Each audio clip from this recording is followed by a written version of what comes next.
or knowing they have to go through a ton of paperwork, so they won't even accept new Medicare or Medicare patients. Well, it's just not the case that anytime you make a program available and people signed up for it, that all people are angels and all people do in fact need it.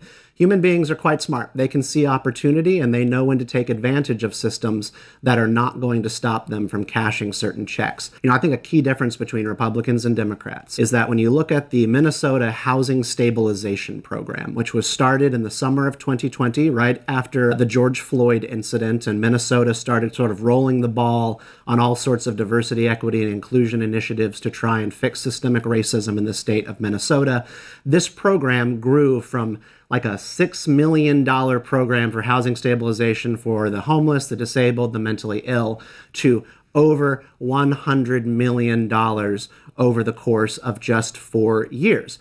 And I think Democrats tend to look at a growth number like that and go, we met a need. There was a need in the community that was met by the budget that we allocated for this. Whereas a Republican goes, that's a little strange. It's a little strange that in 5 years, all of a sudden, we have this many disabled, homeless, and mentally ill individuals who are in fact bilking this system. And that is now what we understand was happening. And they were shielded from accountability over this by just barking racist if you were skeptical of the need for these programs. And you're right, it's happening in Ohio too. Daily Wire report revealed systemic fraud happening in Ohio. I'd hate to see if they looked into Mississippi, any of the Carolinas, anywhere. This fraud is occurring nationwide, but it is going to be the most large and focused on the states where they make the most allowances and apologia for it. And that was Minnesota.